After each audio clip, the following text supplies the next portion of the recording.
Amarah. Wah, ini emosi yang kita semua pasti kenal ya. Sebuah kekuatan yang bisa jadi membangun, tapi juga bisa menghancurkan. Nah, kali ini kita bakal bedah sebuah cerita kuno yang ternyata relevan banget sama cara kita ngelola kekuatan dahsyat di dalam diri kita ini. Pasti pernah kan, di momen yang panas itu tiba-tiba kata-kata nyeplos aja keluar dan langsung jelek nyesel. Nah, pertanyaan ini nih yang jadi titik awal perjalanan kita hari ini. Coba deh lihat gambar ini. Ini kan situasi yang biasa banget ya. Pulang ke rumah, capek, lapar. Momen-momen kayak gini tuh bisa jadi pemicu, di mana kekecewaan kecil, malah meledak jadi konflik besar. Inilah realitanya amarah yang nggak kekontrol. Oke, sekarang kita langsung masuk ke inti perumpamaannya. Ini cerita tentang seorang murid, seorang guru, dan sebuah pelajaran yang, wah, bekasnya bakal abadi. Jadi ceritanya ada seorang murid yang temperamennya tuh parah banget. Dia susah banget ngendalin emosi, gampang marah, dikit-dikit ngomong kasar, buat kesalahan sepele. Gurunya yang prihatin, akhirnya mutusin buat ngasih dia pelajaran yang unik banget.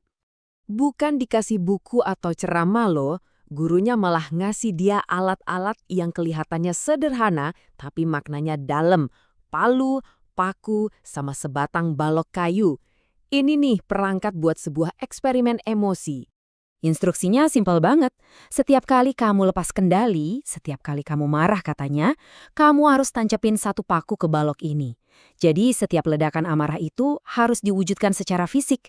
Bukan buat nyakitin orang ya, tapi buat nandain setiap kali dia gagal ngontrol diri. Tugas yang aneh ya, tapi si murid setuju aja. Dan hasilnya, di hari pertama aja murid itu nancepin 20 paku. 20. Dia sendiri kaget. Hah? Segini seringnya ya gue marah, hampir tiap jam. Nah, ini jadi titik awal kesadaran dia. Oke, sebelum kita lanjutin cerita si murid, kita jeda dulu sebentar buat ngertiin apa sih sebenarnya sifat pemarah atau godap ini, datangnya dari mana, dan gimana cara kerjanya. Yang perlu kita pahami, godop ini bukan cuma perasaan biasa. Ini tuh perubahan emosi yang aktif yang dorong kita buat bertindak dan seringnya agresif. Jadi ada dorongan buat nyerang atau nyiksa demi ngelampiasin unek-unek di hati. Metafora ini kuat banget ya. Amarah itu diibaratkan kayak api yang membara di dalam hati. Api yang bisa bikin muka kita merah, dada kita panas, dia ngebakar dari dalam, dan akhirnya yaitu mendorong kita buat ngelakuin hal-hal yang rusak. Dan ternyata pemicunya bisa dari mana aja.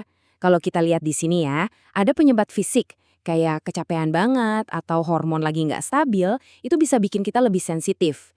Terus ada juga penyebab psikis, kayak rasa bangga berlebihan, debat kusir, atau bahkan cuma candaan yang kelewatan. Ngenalin pemicu-pemicu ini tuh langkah pertama buat ngendaliinnya. Tapi pertanyaannya, emang semua amarah itu jelek? Ternyata nggak juga.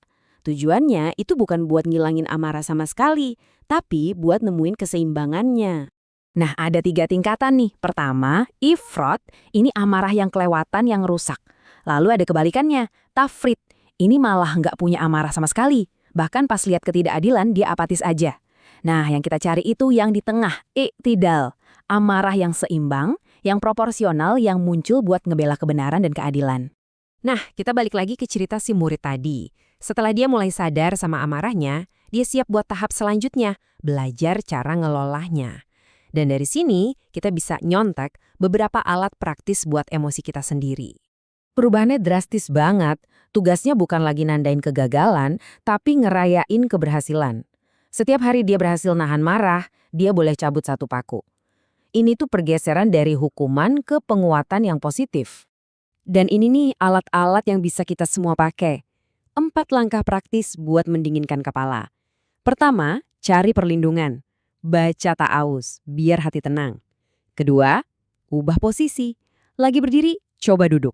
Lagi duduk, coba rebahan. Ini buat ngerendahin ego kita. Ketiga, dan ini penting banget, diem. Tahan mulut biar nggak ngomong macam-macam.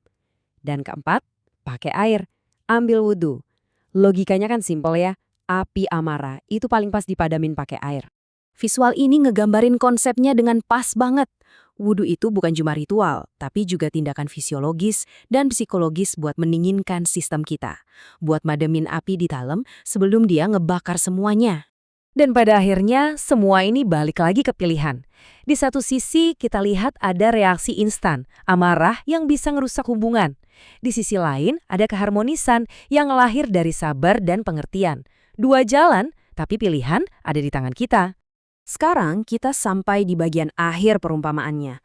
Kesimpulan yang, wah jujur aja lumayan lonjok dan nyadarin kita semua. Hari demi hari, minggu demi minggu, akhirnya si murid berhasil. Dengan muka seneng banget, dia lapor ke gurunya. "Guru, semua paku udah kecabut. Tugasnya selesai." Yah, atau setidaknya itu yang dia pikir. Tapi gurunya malah ngajak dia buat lihat balok kayu itu lagi. Dan benar, pakunya udah nggak ada. Tapi permukaan kayunya udah nggak mulus lagi, penuh sama bekas luka, lubang-lubang jelek yang nggak kehitung. Dan inilah pesan utamanya. Gurunya bilang, permintaan maafmu ibarat mencabut paku-paku itu. Pakunya emang bisa dicabut, tetapi bekas lubangnya tidak bisa hilang.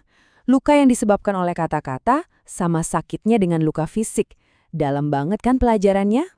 Jadi, pas kita nutup pembahasan ini, pertanyaannya balik lagi ke diri kita masing-masing. Dalam hidup kita, dalam interaksi kita sama orang lain, paku apa aja yang udah kita tancepin?